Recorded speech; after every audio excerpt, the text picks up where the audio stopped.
Delight IAS पर आप सभी का एक बार फिर से बहुत बहुत स्वागत है। तो जब ट्रम्प सत्ता में आए थे तब उन्होंने कुछ बड़े डिसीजन लिए थे।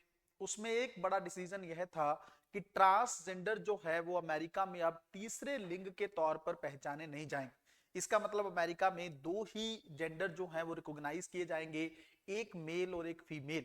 ट्रांसजेंडर को जो ओबामा ने परमिशंस दी थी, या ओबामा ने जो लिबर्टी उनको लेकर दिखाई थी, उन सारी नीतियों को ट्रंप ने बदल दिया था।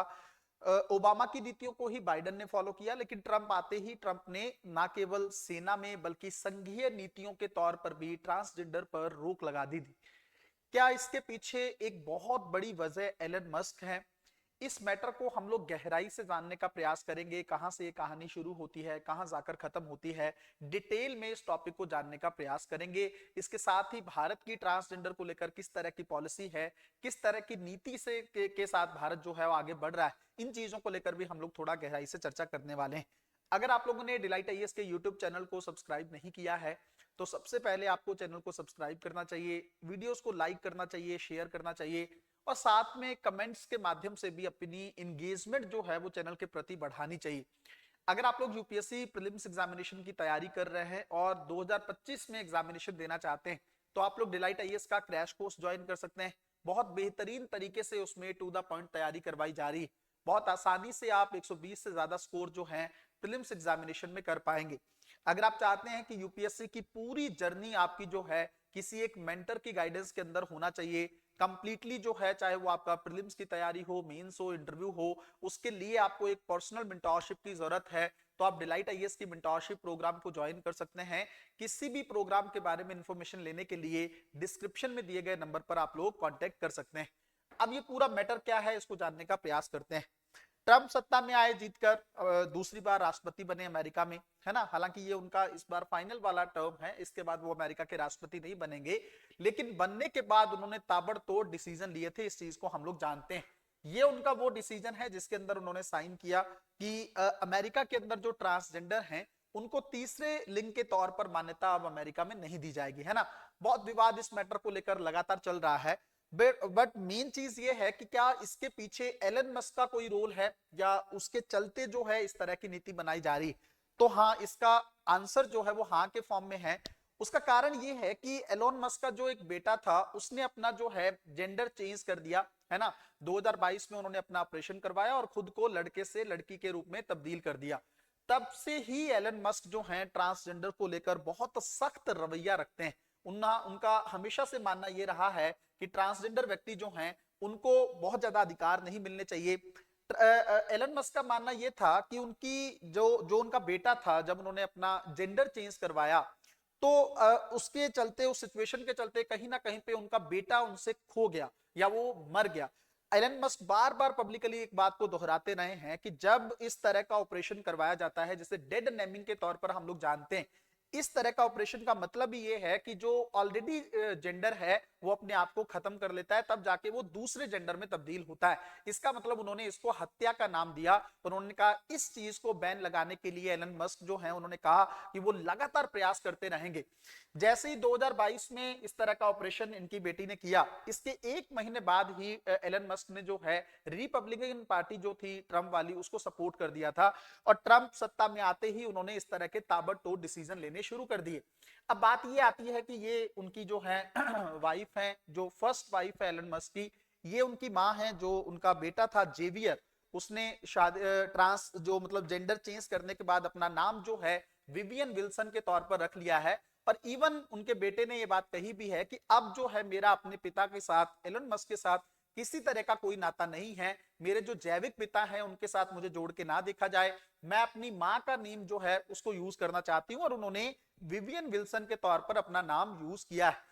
अब ट्रंप की जो पॉलिसी है उस चीज को अगर हम लोग थोड़ा सा जानने का प्रयास करें, ट्रंप का मानना यह है कि ट्रांसजेंडर जो है अमेरिका में तीसरा जो है जेंडर के तौर पर अब नहीं रहेगा। ट्रंप ने यह भी आदेश पारित किया था कि सैन्य व्यवस्था में भी ट्रांसजेंडर्स को अलाउ नहीं किया जाएगा। अमेरिका के अंदर जो एलजीबीटी कम्युनिटी है वो ऐसा नहीं है कि उसको तुरंत अधिकार मिल गए थे। हालांकि अमेरिका बहुत मॉडर्न कंट्री के तौर पर अपने आप को मानता रहा है, लेकिन इस मामले में अमेरिका ने बहुत ही रूढ़िवादी सोच का पालन किया है। 1990 के दशक में काफी ज्यादा विरोध प्रदर्शन के बाद ये चीजें की गई, लेकिन ओबामा के आने तक कुछ खास प्रगति इस मैटर पर दिखी नहीं। जब ओबामा सत्ता में आए तब उन पर प्रेशर क्रिएट हुआ, लिबर्टी को लेकर बातें हुई, थर्ड जेंडर को लेकर बातें हुई। तो ओबामा सरकार की जो नीतियां थी उसके अंदर जो है ट्रांसजेंडर का रोल बढ़ाना शुरू कर दिया, मतलब संघीय नीतियों में ट्रांसजेंडर को रिकॉग्नाइज किया गया। उसी साल अमेरिका के अंदर जो सेम सेक्स मैरिजेस थी उनको भी अलाउ कर दिया गया, मतलब समलैंगिक शादियां भी जो हैं वो अमेरिका के अंदर हो सकती हैं। काफी ज्यादा विरोध प्रदर्शन के बाद ओबामा ने उस जो दस्तावेज पर भी हस्ताक्षर कर दिए थे जिसके अंदर ट्रांसजेंडर को सेना में भी अलाउ कर दिया गया था।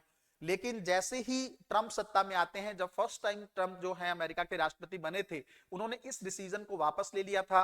और लेकिन फिर से आपको पता है कि बाइडेन सत्ता में आते हैं तो बाइडेन ने ट्रंप के फैसले को बदल दिया था। अब जैसे ही ट्रंप सत्ता में आए, उन्होंने सबसे पहले जो डिसीजंस लिए उनमें एक डिसीजन ये था कि ट्रांसजेंडर को अब रिकॉग्नाइज नहीं किया जाएगा और उनको सेना में अलाउ नहीं किया जाएगा। अभी लेटेस्ट सिनेरियो अगर हम इस मैटर को लेकर देखें तो वो ये है कि कल अमेरिका के संघीय न्यायालय के एक न्यायाधीश ने ट्रंप के उस आदेश पर रोक लगा दी है जिसमें ट्रंप ने कहा था कि सेना में ट्रांसजेंडर को जो है अलाउ नहीं किया जाएगा। तो उन संघीय न्यायाधीश का कहना यह है, फेडरल जज हैं, उनका कहना यह है कि अगर हम इस तरह की पॉलिसी अमेरिका की सरकार फॉलो करती है या राष्ट्रपति द्वारा अलाउ किया जाता है इस तरह की चीज को, तो ये कहीं ना कहीं पे ट्रांसजेंडर व्यक्तियों के साथ या उनके मानवाधिकारों का, उनके मूल अधिकारों का उल्लंघन होगा। तो अब तो ये समय बताएगा कि किस तरीके से जुडिशरी के बीच में जो टकराव अब अमेरिका के साथ चल रहा है अमेरिकी राष्ट्रपति का, उसको लेकर किस तरीके से ट्रंप जो है इस पॉलिसी को इंप्लीमेंट करवाते हैं। लेकिन सोचने वाली बात यह है कि दुनिया का सबसे ज्यादा लिबरल माना जाने वाला देश जो अमेरिका है, वो ट्रांसजेंडर को लेकर इतना ज्यादा रूड क्यों होता चला जा रहा है या इतना कठोर रवैया, इतना नैरो माइंडेड क्यों हो रहा है। इसकी सबसे बड़ी वजह जो है वो एलन मस्क है। आपको पता है रिपब्लिकन पार्टी को बहुत सपोर्ट किया एलन मस्क ने। इवन ट्रंप जो है अब एवज के रूप में टेस्ला को प्रमोट कर रहे हैं, ट्रांसजेंडर को लेकर सख्ती से अपना रवैया रखे हुए हैं। तो कहीं ना कहीं पे एलन मस्क और ट्रंप का जो आपस में गठजोड़ है वो ट्रांसजेंडर की नीति जो है अमेरिका में तय कर रहा है। अब बात यह है कि ट्रांसजेंडर लोगों का अब अमेरिका में क्या होगा। सबसे पहली चीज तो यह है कि वहां पे बहुत सारे लोगों ने फिर से अपना सेक्स चेंज करवाना शुरू कर दिया, जेंडर जो है वो चेंज करना शुरू कर दिया है। बहुत सारे लोग जो है अमेरिका छोड़कर अन्य देशों की तरफ भाग रहे हैं। डर का एक माहौल जो है वो अमेरिका में देखने को मिल रहा है ट्रांसजेंडर को लेकर। भारत किस तरह की नीति का पालन करता है ट्रांसजेंडर को लेकर। आप लोग जानते हैं कि नालसा वर्सेस जो हमारा यूनियन का जो केस हुआ था, यूनियन ऑफ इंडिया का, भारत संघ का, इस विवाद में सुप्रीम कोर्ट ने इस मैटर को सुना और सुप्रीम कोर्ट ने भारत में ट्रांसजेंडर को तीसरे लिंग के तौर पर रिकॉग्नाइज किया, है ना, अलाउ किया। सरकार को यह भी बोला कि सरकार ट्रांसजेंडर व्यक्ति जो हैं उनके अधिकारों को लेकर थोड़ा सा जो नियम बनाए या कानून को पारित करे। इस चीज को फॉलो करते हुए भारत सरकार ने 2019 में ट्रांसजेंडर अधिनियम पारित किया और उसके अंदर यह कहा कि भारत के अंदर ट्रांसजेंडर व्यक्तियों के साथ किसी भी तरह का जो भेदभाव है उसको रोकने का प्रयास सरकार के द्वारा किया जाएगा। इवन सरकारी नौकरियों के तौर पर भी उनके लिए पॉलिसी सरकार ने निकालनी शुरू कर दी।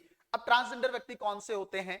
जब जन्म के समय उनका जो लिंग होता है, जो भी उनका जेंडर होता है, उसको अलग माना जाता है, मतलब महिला और पुरुष के तौर पर रिकॉग्नाइज ना करके एक अलग लिंग के तौर पर रिकॉग्नाइज किया जाता है, तो उन्हें ट्रांसजेंडर व्यक्ति की संज्ञा दी जाती है।